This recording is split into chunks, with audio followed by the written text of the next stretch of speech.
Hello, good morning everyone. কেমন আছো সবাই? আশা করছি তোমরা সবাই খুব ভালো আছো আর তোমাদের প্রিপারেশনও খুব ভালো চলছে। আর তোমরা আমাকে অবশ্যই জানিও কারা কারা ফুড এসআই দিচ্ছ আর ফুড এসআইয়ের জন্য তোমাদের প্রিপারেশন কেমন। তো সকালবেলা ঘুম থেকে উঠেছিলাম, উঠেই দেখি আকাশটা বেশ পরিষ্কার, বাট স্টুডেন্টরা পড়তে আসলো তার কিছুক্ষণ পরেই বৃষ্টি শুরু হয়ে গেছে। আর এই দেখো, এই গ্রামার বইটা আমি যখন ক্লাস 5-এ পড়তাম তখন আমাকে বাবা এনে দিয়েছিল, আর এই বইটাই আমি খুব পড়তাম। তো স্টুডেন্টদেরও সাজেস্ট করেছিলাম বইটা নেওয়ার জন্য। আর এইদিকে দেখো এর কাণ্ড, কারেন্ট নেই তো কি হয়েছে, পড়া কিন্তু থামানো যাবে না। বৃষ্টির জন্য আজ একটু ওদের আগে ছুটি দিয়ে দিয়েছি, আর তারপর শুরু করলাম আমার নিজের পড়াশোনা। তো চলো, আজ আমি তোমাদের সাথে শেয়ার করব এই 20 ডেজ আমি কিভাবে পড়াশোনা করব শুধুমাত্র ফুড এসআইয়ের জন্য। অ্যাকচুয়ালি ফুড এসআইয়ের পরে তো আমাদের বিভিন্ন পরীক্ষা আছে, তো এই কিছুদিন সেই পরীক্ষাগুলোর পড়াশোনা আমি একটু সাইডে রেখে আমি শুধুমাত্র ফুড এসআইয়ের জন্য পড়ব। যদিও ফুড এসআই আমার টার্গেট নয়, কারণ আমি ম্যাথে উইক, বাট তাও আমি চেষ্টা করছি, কারণ এক্সামটা ভালো করে দিতে হবে। এক্সামটা ভালো হলে নিজের প্রতি একটু কনফিডেন্স বাড়বে। তো এই 20 দিন আমি বেশি বেশি করে ম্যাথ প্র্যাকটিস করব। আর মক টেস্টে তো ম্যাথ প্র্যাকটিস করছি, বাট সাথে চ্যাপ্টার ওয়াইজ করব। আর ডেলি একটা মক টেস্ট, সাথে মক অ্যানালাইসিস। তোমরা কারা ফুড এসআইয়ের জন্য মক দিচ্ছ অবশ্যই কমেন্টে জানিও, আর কেমন স্কোর হচ্ছে সেটাও জানিও। কারণ আমি তো তোমাদের সাথে সব কিছু শেয়ার করি, বাট তোমাদের কাছ থেকে আমার জানা হয় না। সকালবেলায় আমি আজকে স্ট্যাটিকটা একটু পড়লাম, আর তারপরে মা বললো তাড়াতাড়ি স্নান করতে, কারণ আমাদের ফ্যামিলিতে একজন মারা গিয়েছে, তো স্নান না করলে নাকি খেতে পাওয়া যায় না। তো আমি ঝটপট স্নান করে ছাদে আসলাম।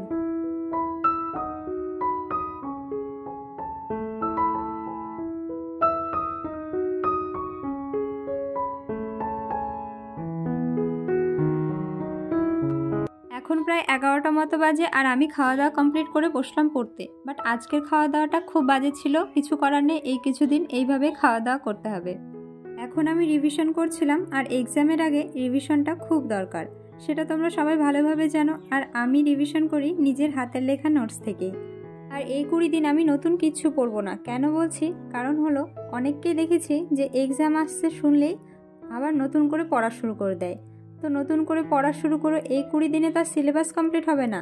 তো যেগুলো পড়েছো সেগুলো এনাফ, যদি তুমি বারবার রিভিশন করো। রিভিশনের পাশাপাশি আমি রোজ একটা করে মক দেবো। অ্যাকচুয়ালি কি বলো তো, ডেলি 3-4টে মক দেওয়ার থেকে বেটার একটা মক দাও, বাট সেটাকে ভালো করে অ্যানালাইসিস করো।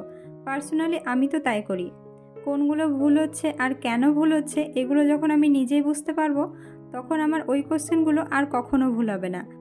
আজ যেহেতু তাড়াতাড়ি স্নান হয়ে গেছে, সেই জন্য দুপুরে পড়তে পড়তেই ঘুমিয়ে গেছিলাম।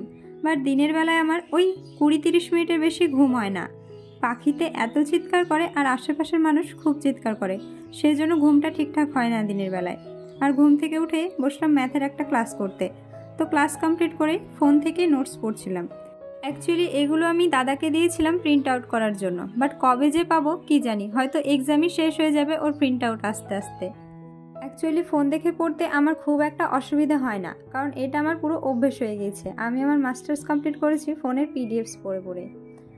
বাট কি হয় বলো তো, কম্পিটিটিভের ক্ষেত্রে এই যে শর্ট কোয়েশ্চেনগুলো আমি যেগুলো পড়ি না, সেগুলো দাগিয়ে দাগিয়ে পড়লে আমার বেশি মনে থাকে।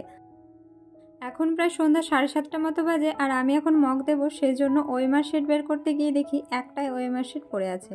তো ভাবলাম সেটা জেরক্স করে আমার আবার পরে কাজে লাগবে, সেই জন্য আমি 1 থেকে 100 পর্যন্ত এইভাবে লিখে নিয়েছি। অ্যাকচুয়ালি বই থেকে আমি যে মক টেস্টগুলো দিই সেগুলো কিন্তু আমি সব সময় ওএমআর শিটেই দেওয়ার চেষ্টা করি, কারণ এতে আমাদের প্র্যাকটিসটা থাকে আর টাইম ম্যানেজমেন্টটাও আমরা বুঝতে পারি। বাট আজকে আমার কী যে হয়েছিল, ম্যাথ করতে করতে আমি অনেক প্রশ্ন স্কিপ করে গিয়েছি। তো দেখে নাও আজকের স্কোর অনেক কম হয়েছে।